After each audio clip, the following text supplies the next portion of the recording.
Hi everyone, நான் உங்க Prabhakaran from Prabas MS Office. இந்த இன்ட்ரெஸ்டிங்கான குயிக் வீடியோவில் எக்ஸலில் உள்ள செல்ஸை வந்துட்டு நீங்கள் இப்படி குயிக்காக ஈஸியாக அழகாக ஹைலைட் பண்ண முடியும். உங்களுடைய செலெக்ஷனை பேஸ் பண்ணி பாருங்கள், என்டையர் காலமும் என்டையர் ரோவும் ஹைலைட் ஆகுது. பட் இங்கே என்டையர் ரீஜனும் இந்த ரேஞ்ச் ஆஃப் டேட்டாவும் இந்த ரேஞ்ச் ஆஃப் டேட்டாவுன்ற மாதிரி ஒரு டிஃப்ரெண்ட்டாக ஹைலைட் ஆகுது. பெரிய பெரிய டேட்டா கூட நீங்கள் ஒர்க் பண்ணும்போது இந்த மாதிரி ஹைலைட் ஆச்சுன்னா ஈஸியாக இருக்கும். எந்த இடத்துல செலக்ட் பண்ணியிருக்கோம், இதை ரெஃபரன்ஸ் பண்ணுறோன்றது ஈஸியாக புரியுன்றதுனால இது எப்படி ரொம்ப குயிக்காக கோடிங் மூலமாக கண்ட்ரோல் பண்ணுறதுன்றதை சொல்ல போகிறேன். ரொம்ப ஈஸியாக சிம்பிளாக இருக்குன்றதுனால ஃபுல்லாக பாருங்கள். எப்படி இதை மேனேஜ் பண்ணுறதுன்னு புரிஞ்சுக்கிறதுக்கு நீங்கள் ஃபுல்லாக பார்த்தா மட்டும்தான் ஒரு அண்டர்ஸ்டாண்டிங் வருன்றதுனால ஃபுல்லாக பார்ப்பீங்கன்னு நம்புகிறேன். உங்கள் வீடியோக்குள்ளே போகலாம், இந்த கான்செப்டை பற்றி அழகாக தெரிஞ்சுக்கலாம். ஓகே, ஹைலைட் பண்ணுறத ரொம்ப எஃபிஷியண்ட்டாக எப்படி பண்ணுறதுன்றத பேச போகிறோன்ற அண்டர்ஸ்டாண்டிங் வந்திருக்கும். எப்படி பண்ணுறதுன்றத ஸ்டெப் பை ஸ்டெப்பாக பார்க்கலாம். ஒரு செலெக்ஷனை பேஸ் பண்ணி எப்படி அந்த என்டையர் காலமையும் என்டையர் ரோவையும் ஆர் அந்த ரீஜனில் உள்ள என்டையர் செல்ஸையும் ரோவைஸ் ஆர் காலம் வைஸில் ஹைலைட் பண்ணுறதுன்றத இந்த வீடியோவில் ஃபுல்லாக தெரிஞ்சுக்க போகிறீங்க. கோடிங்கை கீப் பண்ணி பெருசாக நம்ம டைம் வேஸ்ட் பண்ண வேண்டாம். ஆல்ரெடி கோடிங்கை நான் கீப் பண்ணி வச்சுட்டேன், அதை ஜஸ்ட் காப்பி பண்ணிக்கோங்க. காப்பி பண்ணதுக்கப்புறம் எந்த இடத்துல இந்த கோடிங்கை நான் ப்ளக்இன் பண்ணணும், இன்டகிரேட் பண்ணணும் ஆர் பேஸ்ட் பண்ணணுன்றதை தெரிஞ்சுக்கோங்க. அதுக்கப்புறம் அதை ப்ராப்பராக XLSM ஃபார்மெட்டில் ஒரு மேக்ரோ எனேபிள்டு ஒர்க் புக்காக சேவ் பண்ணிங்கன்னா அந்த கோடு பத்திரமாக இருக்கும். அந்த கோடு என்ன சொல்லுதுன்றதை பேஸ் பண்ணி அந்த ஆக்ஷனும் நடக்கும். இப்போ நம்ம இந்த இடத்துல செலக்ட் பண்ணால் ஹைலைட்லாம் ஒன்றும் ஆகலை. ஸோ காப்பி பண்ணியிருக்கிறத நம்ம பேஸ்ட் பண்ணி பார்க்கலாம். இந்த ஷீட்டுடைய நேம் தெரிகிற இடத்துல வந்துட்டு ரைட் கிளிக் பண்ணி வியூ கோட் கொடுங்க. இந்த ஷீட்டில் நம்ம ஒரு சில கண்ட்ரோலை பண்ணுறதுக்கு எந்த இடத்துல நம்ம கோடை கீப் பண்ணணுன்ற அந்த விண்டோ ஓப்பன் ஆகிடுச்சு.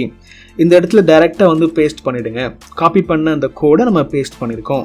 பேஸ்ட் பண்ண அடுத்த செகண்டே பார்த்தீங்கன்னா இந்த இடத்துல நீங்கள் கிளிக் பண்ணிங்கன்னா எந்த இடத்துல டார்கெட் பண்ணுறீங்களோ அதை பேஸ் பண்ணி செலெக்ஷன் ஹைலைட் ஆகும். தெரியுதா உங்களுக்கு?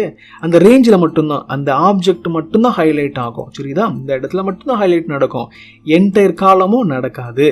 இந்த கோட் அதை தான் பண்ணணும். சரிங்களா? இந்த மாதிரி உங்களுக்கு தேவை இருந்துச்சு, இந்த ரீஜனில் மட்டும் ஹைலைட் வேணுன்ற நீட் இருந்துச்சுன்னா இந்த கோடை தாராளமாக நீங்கள் காப்பி பண்ணி உங்களுடைய மேக்ரோ விண்டோக்குள்ளே பேஸ்ட் பண்ணிடலாம். இப்போ இதில் உள்ள கலர் வந்து நல்லா இல்லைன்னும் போது கலரை நீங்கள் மாற்றலாம். கலர் இண்டெக்ஸ் நம்பரை மாற்றுறதன் மூலமாக அதை பண்ண முடியும்.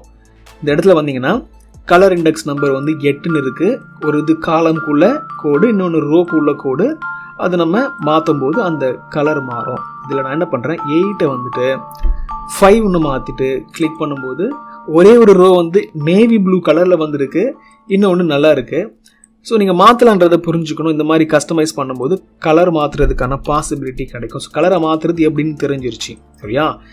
இப்போ செலெக்ஷனில் ரோவும் காலமும் ஹைலைட் ஆக வேண்டாம், எனக்கு ஏதாவது ஒன்று ஆனால் போதும்னு தோணும்போது இந்த 2 லைன் ஆஃப் கோடை தான் நீங்கள் டார்கெட் பண்ணணும்.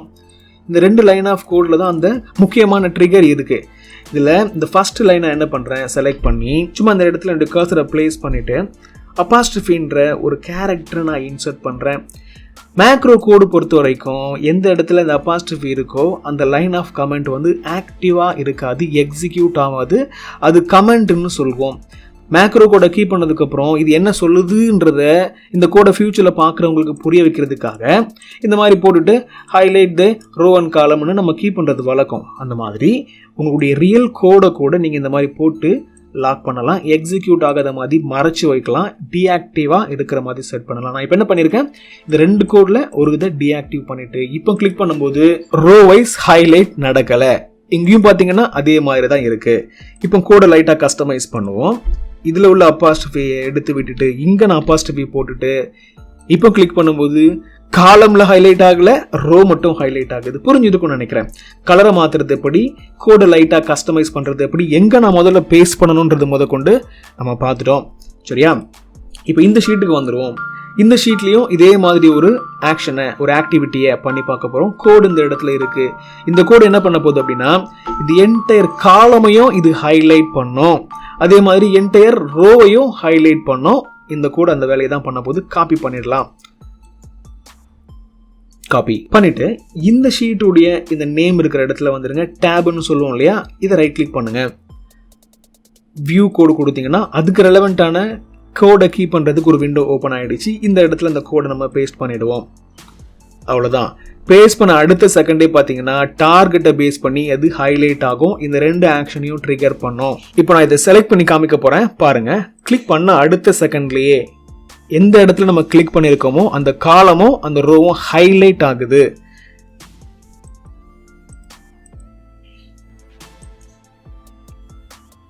இந்த இடத்துலையும் நம்ம பேஸ்ட் பண்ணதுக்கப்புறம் ஒரு சில கஸ்டமைசேஷன் பண்ண முடியும். இந்த 2 லைனும் தான் காலமையும் ரோவையும் ட்ரிகர் பண்ணுறதுக்கான கோடிங், ரைட்டா? இந்த நம்பரை மாற்றும் போது இந்த கலரை நீங்கள் மாற்றலாம். அதே மாதிரி இந்த 2 லைனில் ஏதாவது ஒரு லைனை பிளாக் பண்ணணும் அப்படின்னா அந்த இடத்துல அப்பாஸ்ட்ரஃபியை நீங்கள் டைப் பண்ணி பிளாக் பண்ணலாம். ஸோ இந்த மாதிரி நீங்கள் ஒரு ப்ராக்டிஸாக பண்ணி பாருங்கள், கஸ்டமைஸ் பண்ணி பாருங்கள். ஃபைனலாக இந்த மாதிரி கோடெல்லாம் பேஸ்ட் பண்ணதுக்கப்புறம் இதை ப்ராப்பராக சேவ் பண்ணணும்.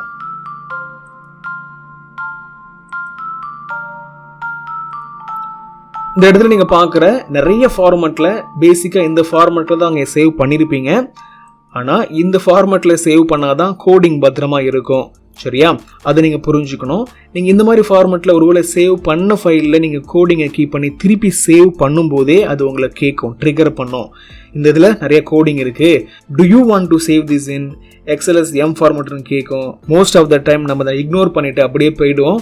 அப்படி பண்ணால் கோட் காணாமல் போயிடும். கேர்ஃபுல்லாக இருக்கணும். XLS M ஃபார்மேட்டில் தான் மேக்ரோ ஃபைலை நீங்கள் சேவ் பண்ணணும், சரியா? அதை நீங்கள் நோட் பண்ணிக்கணும். மற்றபடி நான் உங்களுக்கு வேறு எதுவும் சொல்ல வேண்டியதில்லை. கோடை எப்படி காப்பி பண்ணி பேஸ்ட் பண்ணுறதுன்றதையும், கோடு எப்படி கஸ்டமைஸ் பண்ணுறதுன்றதையும், எப்படி சேவ் பண்ணுறது பெட்டர்ன்றதையும் சொல்லிட்டேன். இதை ப்ராக்டிஸ் பண்ணி பாருங்கள். உங்களுடைய லைவ் என்வாயன்மெண்ட்டில் இதை யூஸ் பண்ணும்போது கட்டாயமாக நிறைய டிஃப்ரென்ஸ் இருக்கும். சம்டைம் உங்களுடைய சீனியர்ஸ் என்ன பண்ணுவாங்க அப்படின்னா எக்ஸல் ஃபைலை பார்க்குறது ரொம்ப கஷ்டப்படுவாங்க. அவங்க கண் டேட்டாவை பார்க்குறதுக்கு வலிக்கும், கஷ்டமாக இருக்கும். அப்போ இந்த மாதிரி லைட்டு கலரில் ஹைலைட் ஆகிற மாதிரி செட் பண்ணி கொடுத்துட்டிங்கன்னா அவங்களுக்கு ரொம்ப விசிபிளாக இருக்கும், எங்கே செலக்ட் பண்ணியிருக்குன்றது தெரியுன்றதுனால அவங்க உங்களை அப்ரிஷியேட் பண்ணுவாங்க. கட்டாயமாக இம்ப்ளிமெண்ட் பண்ணி பாருங்கள். பண்ணும்போது இஷ்யூஸ் வரலாம், டவுட் வரலாம். கட்டாயமாக நீங்கள் உங்கள் டவுட்டை கேளுங்க, அதுக்கான சொல்யூஷனும் கொடுக்க நம்ம ட்ரை பண்ணுவோம். கட்டாயமாக அதை ப்ராக்டிஸ் பண்ணி பார்த்து இம்ப்ளிமெண்ட் பண்ணுவீங்கன்னு நம்புகிறேன். ஒருவேளை உங்களுக்கு சின்னதாக வெப்சைட் ஏதாவது க்ரியேட் பண்ணி உங்களுடைய பிஸ்னஸ்க்காக நீங்கள் யூஸ் பண்ணிக்கணும்னு ஃபீல் பண்ணிங்கன்னா எங்களை அப்ரோச் பண்ணிங்கன்னா ரொம்ப சீப்பான ப்ரைஸில் உங்களுக்கு நாங்கள் வெப்சைட்டை டெவலப் பண்ணி தரதுக்கு ட்ரை பண்ணுவோம். See you in the next video. Thanks for watching.